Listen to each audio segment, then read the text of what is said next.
جو بھی گیا جا کے کربلا میں کام آ گیا. اللہ اکبر، ظلم و ستم کا بازار گرم ہے. ذرا تصور میں سوچو کیسا منظر رہا ہوگا.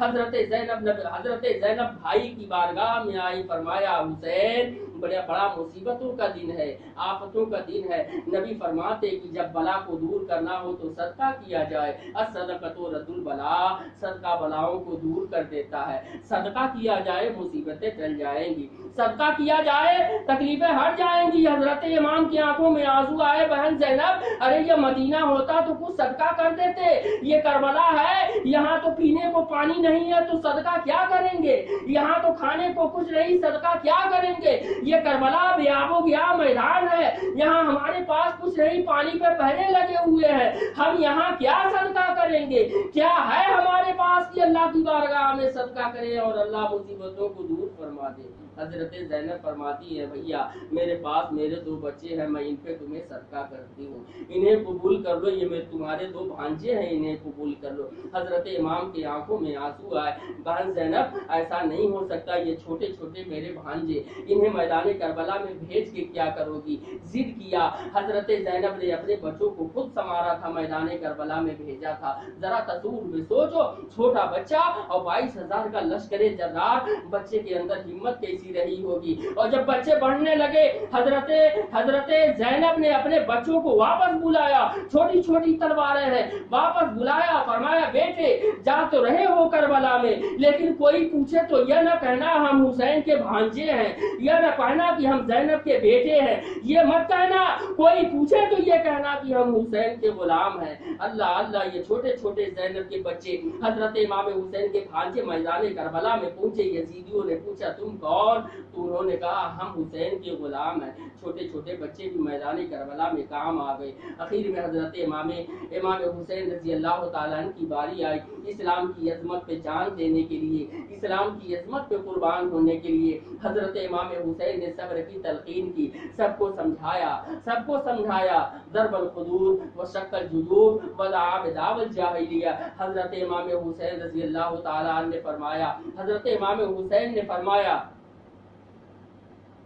من شق الجیوب وضرب الخدود ودعا بدعوى الجاہلیہ، وہ جاہلوں کے زمانے سے تعلق رکھتا ہے، یہ جاہلوں کا طریقہ ہے، جہالت کے زمانے کا دستور ہے. حضرت امام حسین نے فرمایا اپنے سینے کو مت پیٹنا، اپنے گریبان مت پھاڑنا، جاہلوں والا کام نہیں کرنا، صبر سے کام لینا.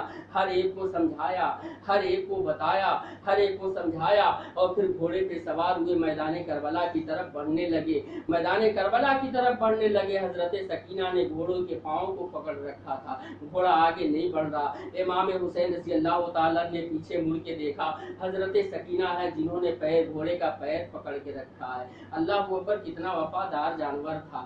گھوڑے تو ایسے لاج چلاتے ہیں. حضرت امام حسین کا وہ دلدل، وہ گھوڑا جہاں کھڑا تھا وہیں کھڑا تھا. حضرت امام نیچے اترے، گھوڑے کو دیکھا، گھوڑے نے اشارے سے بتایا حسین میں حسین کے خیمے سے تعلق رکھتا ہوں، میں یزیدی نہیں ہوں جو اہل بیت پہ ظلم ڈھاؤں، میں آگے بڑھوں گا سکینہ گرے گی چوٹ لگ جائے گی. حضرت امام اترے، بیٹی کو الگ کیا، فرمایا بیٹی پیر چھوڑ دے گھوڑے کا، میدان کربلا کی طرف جانا ہے. حضرت سکینہ فرماتی بیٹا بابا اس میدان کی طرف مت جانا، جو بھی گیا واپس نہیں آیا. علی اکبر گئے واپس نہ آئے، قاسم گئے واپس نہ آئے، اور محمد گئے واپس نہ آئے، عباس علم بردار گئے واپس نہ آئے. جو گیا وہیں کام آ گیا. یہ یزیدی کسی پہ رحم نہیں کرتے، یہ یزیدی کسی پہ رحم نہیں کرتے.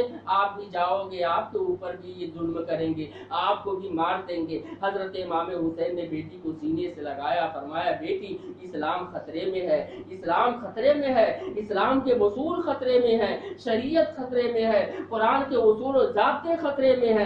ہمیں اسلام کی حقانیت کو بچانا ہوگا، شریعت اسلامیہ کو بچانا ہوگا، قرآن کے اصول اور ضابطے کو بچانا ہوگا. ہمیں اپنی جان دے کر کے اسلام کی عظمت بچانی ہوگی. اسلام کیا ہے ہمیں یہ دکھانا اور بتانا ہوگا. اسلام کو جان دے کر کے بچانا ہوگا. اس لیے کہ کلمہ پڑھنے والے ادھر بھی ہیں، کلمہ پڑھنے والے ادھر بھی ہیں. حق کیا ہے یہ دکھانا ہوگا. اسلام